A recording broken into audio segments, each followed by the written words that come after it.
Okay, here we go.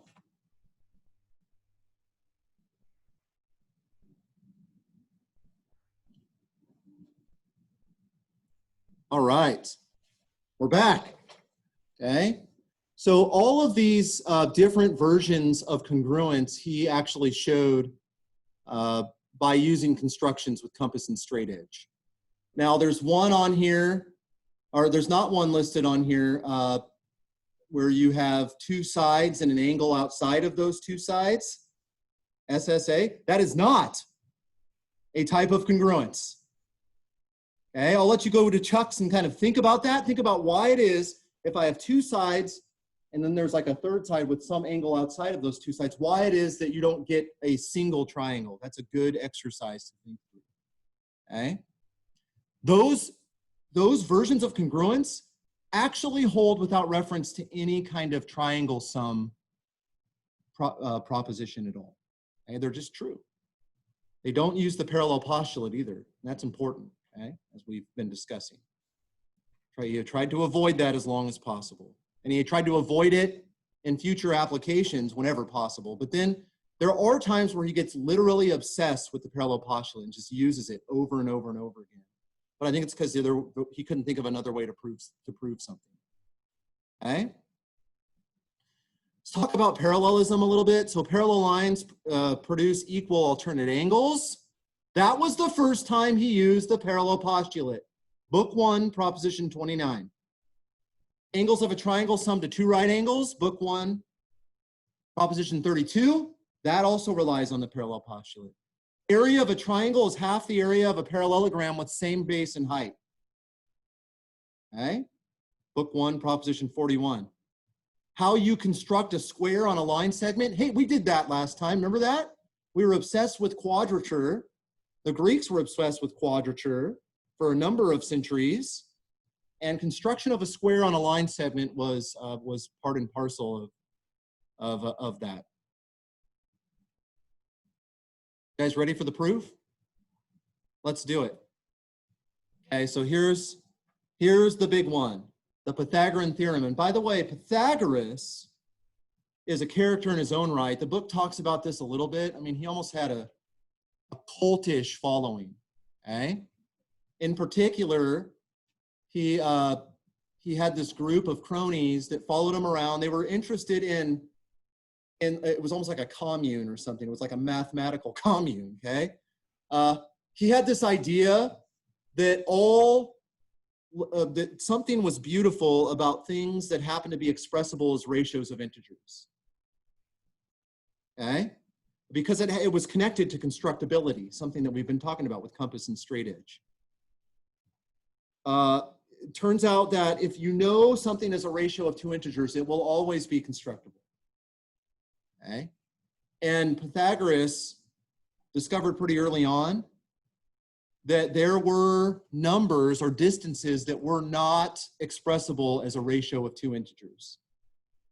But he swore his followers to secrecy. He was like, you cannot talk about this till we sort this out. And at some point there was an insider that thought, you know what, this is kind of crazy. I think I'm gonna go tell people about this. And that person mysteriously disappeared in a shipping accident of some kind, okay? So you have this Pythagorean mob of sorts. He's sort of an interesting character for sure, but one of the things he proved, and actually it was this theorem that gave rise to non-ratio of integer lengths. Specifically, if you look at a triangle that has a length of 1 on one leg, length of 1 on another, you're gonna get square root of 2 on the hypotenuse. And he was like, holy smokes, I can't write this as a ratio of two integers. So, and that was a problem in his worldview, okay? So we all know what the Pythagorean theorem says. Well, let's prove it. And here was Euclid's idea. He basically drew these triangles, or drew a right triangle and drew squares on the sides of that right triangle. Okay, so just so we're clear, the right angle is right there between side of length A and the side of length B. Yeah? So what he wants to do is take these squares and show that the square on the hypotenuse has the same area as what? The sum of the squares on the two legs of those triangles, yes? That's equivalent to the Pythagorean theorem, okay? And it's not surprising that the Greeks would have reduced this to an area problem. Yeah? It's just something that they would have done because they were obsessed with quadrature.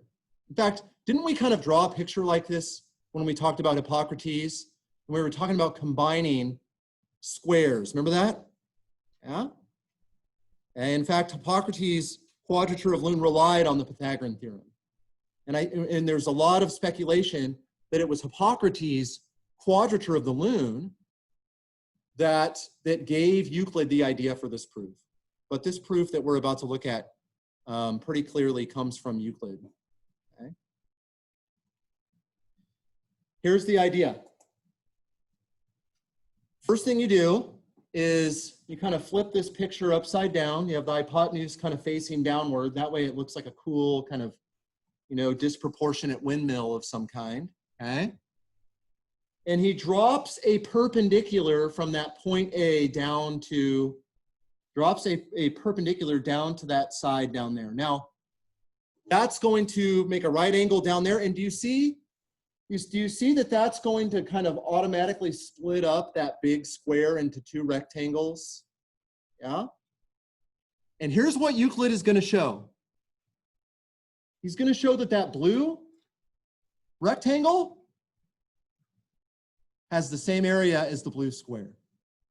And he's going to show that well, it looks red on mine, but it looks pinkish in here. That pink rectangle has the same area as that pink square. Does that make sense? And that would finish the proof, wouldn't it? Because that would show that the pink and blue square add up to give you the big square. Yes? If I can establish that that pink rectangle has the same area as that pink square and that blue rectangle has the same area as that blue square, we're done. Yeah? So the idea is fairly simple. Any questions on the setup here? Okay. There's something I need to talk about. It's called shearing. And I'm not talking about the shearing of sheep. Okay? I'm talking about the shearing of geometric objects. And this was something that the Greeks were also obsessed with. Look, have you ever taken like a stack of papers and you kind of push that, like, you know, a neat stack of paper? I do this on my desk sometimes. It's just what a nerd I am. You take a stack of paper and you kind of push it this way or that way, like this. Does the height of the paper change when you do that? No. Does the area made up by the edges of that paper, does that change? No. That's still going to remain the same. But you can see that the lengths of those sides are changing, yes, but what is not changing is the base length and the height. Does that make sense? And that idea of kind of pushing the stack of papers back and forth, that's the idea of shearing. And you can do the same thing with triangles. If I can, if I like imagine a bunch of sheets of paper kind of stacked on AB right there all the way up, I can kind of push that stack of paper over, and every single one of those triangles, ACB, ADB, AEB, all of those have the same area, okay? And the way you think of it is you just imagine a bunch of slices of paper in there. You can kind of see that the area is not changing as we shear that around. The base length and the height are the critical things, yes? The base length and the height remain the same, and that's going to determine the area. This is known as Cavalieri's principle, although he wasn't the first one to realize it, okay? It's just, it was named after him much later, okay? What we're gonna show is that we're going to draw some triangles in here. You'll see what I mean in just a minute. That together, these triangles are half the area of the large square. And I'll show you what triangles I mean here in just a second. Okay? So does the idea of shearing make sense, hopefully? Okay. All right. When we shear triangles, the area does not change because it has the same base and height. There's also another thing in the picture that Euclid did. You know, it's like at some point you would assume that the right angle would be involved in the argument. Do you know what I'm saying? if we're talking about a right triangle, the right angle would have to be in the argument. And you'll see what I mean here in just a second. But it turns out that there's one critical point where he needs a line to be straight, where he makes use of the fact that we have a 90-degree angle in the triangle itself. And here's the picture. This is kind of the critical picture. And here, I'm going to talk you through it. You ready? We've kind of got this sort of distorted windmill shape. I drop the perpendicular down to the bottom. Do you see that? There's L down there where it hits.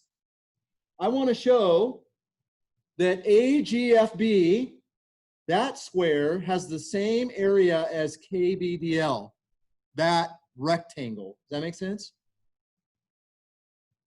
And the way I'm going to do it is by showing that half that rectangle has the same area as half that square by drawing some triangles. And there's some triangles I'm going to draw in this picture. And do you see what we've done here? We draw a line from A to D.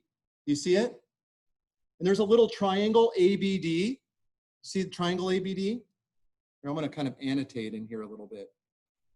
Okay, this triangle ABD. All right, so like this guy right here. Okay, and the other triangle we're going to be looking at is this guy right here. Okay. Now, if you just stare at that picture for a minute, what do you think is true about those two triangles? They're actually congruent and hence have the same area. Why are they congruent? Well, first of all, the green triangle has a side FB, correct?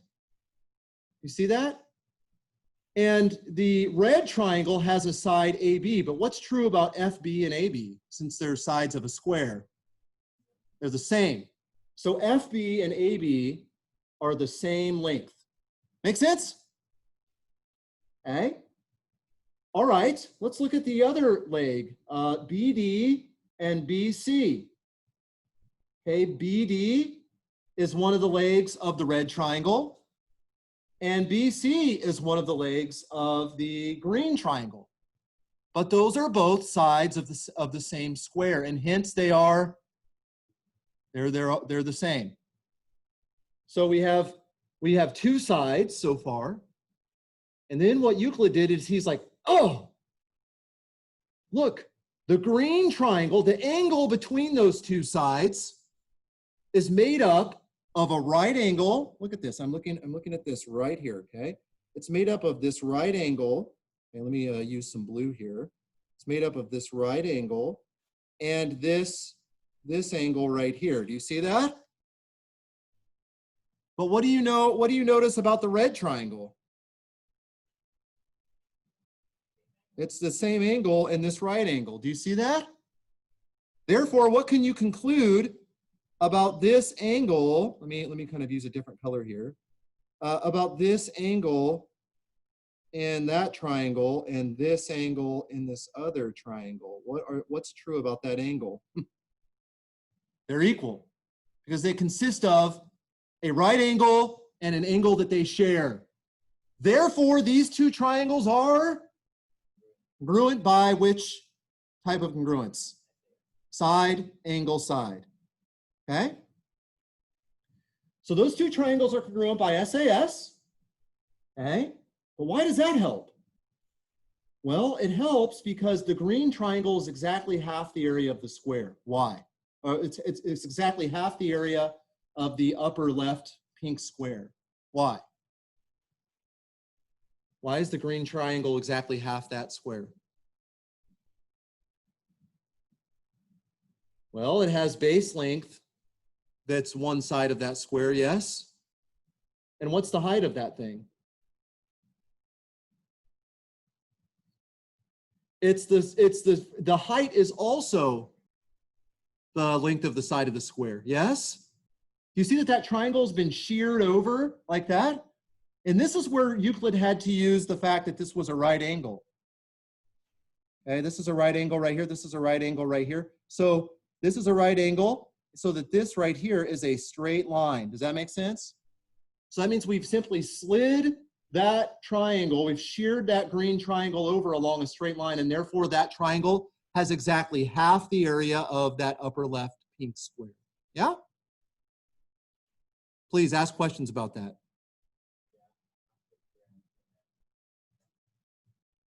Okay, so look, this right here is a straight line that is parallel to this right here, yes?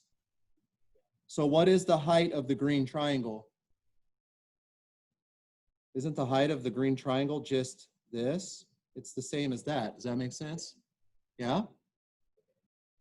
So look, the area of that triangle is 1/2 base times height, which means it's 1/2 side of the square times the side of the square. So it's exactly half the area of the square. Make sense? By the way, you can do the exact same thing with the red triangle. The red triangle has been sheared in this direction. Yes, it's been sheared along this thing right here. Do you see that it's kind of sheared up in that direction? The height of this guy is this. Does that make sense? That's the height. You see my yellow drawing down here? And the base length is this. Yeah? So what does that tell you about that red triangle? Its area, how does it relate to that rectangle down there? Half. The red triangle is half the area of that pink rectangle. The green triangle is half the area of the pink square. Yes? Therefore, what has to be, but those two triangles are the same area, right? So what does that tell you about the area, the total area of that square and the total area of that rectangle? They're the same. Yeah?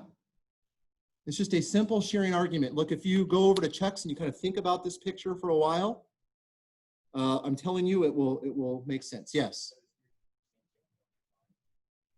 That's exactly right. So I'll show you a picture here in just a second, and we'll kind of be done here presently. Okay, I'm going to skip this right here. Right, repeat the steps of the triangle that is half the area of the other small square. Okay, here's a total picture of everything that happened. See those two triangles right there, and then he does some other triangles over there. He's going to use the same congruence argument, and he's going to establish exactly what he claimed was going to be true. Okay. It's an amazing picture. By the way, just to kind of finish this off, this picture shows up all over the place in cultures all over the world. And this is the picture that actually comes from, it's from a 1566 edition of the Elements. This is actually the picture of the argument, and then kind of the argument itself given in narrative form as it appears in Journey Through Genius as kind of a little snapshot of the 1566 edition. But I would also, look, here's one that, you know, it comes from, it's like an ancient document. It's written in Arabic. Arguments there written in Arabic. And here's several from several different cultures with particular years that these things are dated to. An argument in Latin from 1120, in Arabic, that's from the previous slide, written in 1250.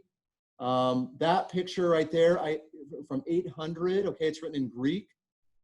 Okay, French, English, Chinese, the same picture shows up all over the place. And actually, if you go to the Smithsonian, like this is a Smithsonian Institute painting that someone did that's kind of a rendering of Euclid's proof of the Pythagorean theorem. It's pretty cool. Yeah. It's kind of been chopped off at the top up there. Sorry about that. But there's the painting. It's pretty cool. And if you read the text, you'll see Euclid actually proves the converse of the Pythagorean theorem. Namely, if the sum of the squares on the legs equals the square on the third leg, then it has to be a right triangle. Goes both ways. Interestingly, his proof actually uses the Pythagorean theorem. Okay? I'll let you go read that. I won't ruin it for you. Lastly, there's been several other proofs. If you go in here into the slides, there's several other proofs that have been handed down through the ages. All of these pictures, if you think about the pictures themselves, you'll get an alternative proof of the Pythagorean theorem. Okay? Well, interestingly, this one that involves kind of a trapezoid shape, see this one down here at the bottom? That comes from James Garfield, the end of the 19th century. Okay? So I won't get into the specifics, but there are other issues I have already mentioned, so-called non-Euclidean geometries coming from either not assuming the parallel postulate or assuming its opposite. There are several different geometries that arose out of that. I'll tell you a story maybe later on about Gauss. He was kind of a jerk sometimes, and he actually, you know, kind of discovered a non-Euclidean geometry and decided not to tell anyone. And then they discovered it later and came to Gauss, and he was like, "Oh, I thought of that like 40 years ago. You fools." Okay? So there's some interesting stuff at the end of the chapter about that. And incidentally, if the geometry where the sum of the angles is less than 180 degrees, there is a consistent geometry where you assume that, you end up getting AAA congruence, which is not something that you have in the Euclidean geometry, for instance. Okay? That's all I have. But you know, I would challenge you to look at those 3 pictures of the other Pythagorean theorem proofs. Thank you.